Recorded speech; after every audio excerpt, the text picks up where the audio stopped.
یہ حقیقت ہے اور اس کو ماننا ہی ہوگا کہ اسٹیبلشمنٹ جو ہے اس کا بڑا ہی کلیدی کردار ہے ایسے تمام معاملات میں. اور اسٹیبلشمنٹ جو ہے وہ پہلے سے ہی ہمارے ساتھ وقتاً فوقتاً مذاکرات کرتی آئی ہے. حالیہ مذاکرات 22 نومبر کو شروع ہوئے جو 25 نومبر کی رات تک جاری رہے اور وہ اسٹیبلشمنٹ کی بھی خواہش محسوس ہو رہی ہے کہ وہ ان معاملات کو جو ہے مذاکرات کی طریقے سے حل کرنا چاہتے ہیں.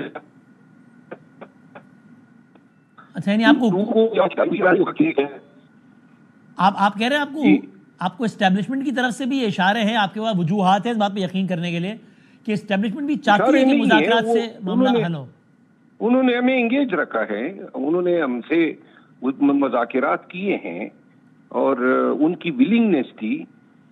خان کی رہائی پہ 15 سے 20 دن کا انہوں نے میعاد مانگا تھا، تو لہٰذا ان کا موقف ہمیں پہلے سے جو بعد کے معاملات ہوئی ہیں جس کی ذمہ داری پھر بعد میں خان صاحب نے اپنے اوپر لے لی، وہ آپ کے نوٹس میں ہیں کہ خان کی کال ڈی چوک کے لیے تھی. ورکر جو ہیں وہ ایک مائنڈ بنا کر آئے ہوئے تھے اور ایک موقع پہ آپ نے دیکھا ہوگا ویڈیو موجود ہیں کہ علی امین خان جو اس قافلے کی قیادت کر رہے تھے ان کے ساتھ بھی تو تکار ہوئی. ہماری قیادت کی پوری کوشش یہ تھی کہ ہم یہ 20 دسمبر کی تاریخ بتائی تھی انہوں نے کہ خان کو اس تک چھوڑ دیا جائے گا. ہماری کوشش یہ تھی کہ ہم ان کا لحاظ کر لیں اور ڈی چوک نہ جائیں، لیکن ورکرز جو ہیں جس انداز میں تلے ہوئے تھے اور پھر جو ہوا بالخصوص جو 26 نومبر چنگی میں جو ہیں جانے گئی اور جب یہ واقعہ ہوا تو اس کے بعد جو ہے میں محسوس کرتا ہوں کہ ان حکومت نے اسٹیبلشمنٹ نے اشتعال کے حال میں یہ گولی چلائی اور جس کے بعد جو ہیں وہ مذاکرات تعطل کا شکار ہوئے.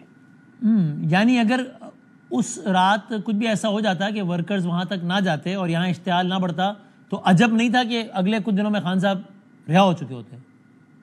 جی بالکل، ایک چھوٹی سی کال جو ہے وہ بھی اگر ملا دیتے تو شاید یہ واقعات نہ ہوتے، اتنی قیمتی جانیں ضائع نہ ہوتی. لیکن میں یہ بھی سمجھتا ہوں کہ شاید اب ان کو بھی احساس ہے کہ کچھ حد سے زیادہ زیادتی ہو گئی پی ٹی آئی کے ساتھ، کیونکہ پہلے آپ نے دیکھا انہوں نے لاشوں کو چیلنج کیا کہ لاشیں نہیں ہیں، اسپتال میں شواہد مٹانے کی کوشش کی گئی. یہ جو بھی ہوا بہت ہی ایک ناخوشگوار اور ایک افسوسناک ایپیسوڈ ہے. لیکن بہرحال اس کے باوجود جو ہیں ہم اب یہ ریئلائز کر رہے ہیں، آپ اگر ٹرمپ کے فیکٹر کو ایک سائڈ پہ رکھیں اور اس کے کانسیکوینسز کو آپ پاکستان کی سیاست پہ اثرات جو ہیں وہ ایک ان کو مد نظر نہ رکھیں تو پھر ہم رہ جاتے ہیں اور یہ جو یہاں مقامی پلیئرز ہیں تو دو صورتیں ہیں، یا تو ہم دوبارہ احتجاج کریں. صحیح ہے. اور احتجاج میں آپ کو آواز آ رہی ہے؟ جی میں سن رہا ہوں، بالکل سن رہا ہوں. ہم دوبارہ احتجاج کریں اور جس طرح 12 لاش رات اگر لوگوں کو ڈسپرس کرنے کے لیے 12,000 لاشیں بھی گرانا پڑتی تو شاید گرا دیتے. تو ہم نے یہ دیکھنا ہے کہ آیا ہم دوبارہ احتجاج میں جائیں گے اور ایسی صورتحال سے دوبارہ بھی سامنا ہو سکتا ہے. تو ایسی صورت میں جو ہے ہمیں کیا کرنا ہوگا، کیونکہ اگر گولی کے آگے ہم اپنا کے احتجاج سے دستبردار ہو جاتے ہیں تو پاکستان میں تو جمہوریت اور سیاسی جدوجہد اور مزاحمت اور جو بنیادی حق ہے آرٹیکل 16 کے تحت حق احتجاج، اس سے تو پھر کسی پارٹی کا کوئی سیاسی مستقبل ہی نہیں ہے. بالکل صحیح. لیکن مروا صاحب یہ جو آپ جو کہہ رہے ہیں کہ جناب ہمیں کہا گیا تھا کہ 20 دسمبر تک خان صاحب کو رہا کر دیں گے، اس کو بہت سارے لیڈران آپ کی صفوں میں سمجھتے ہیں کہ ایک لارا لگایا تھا ایسے ہی. آپ ایسا نہیں سمجھتے؟ آپ کو لگتا ہے کہ وہ بات سچی دے مینٹ اٹ؟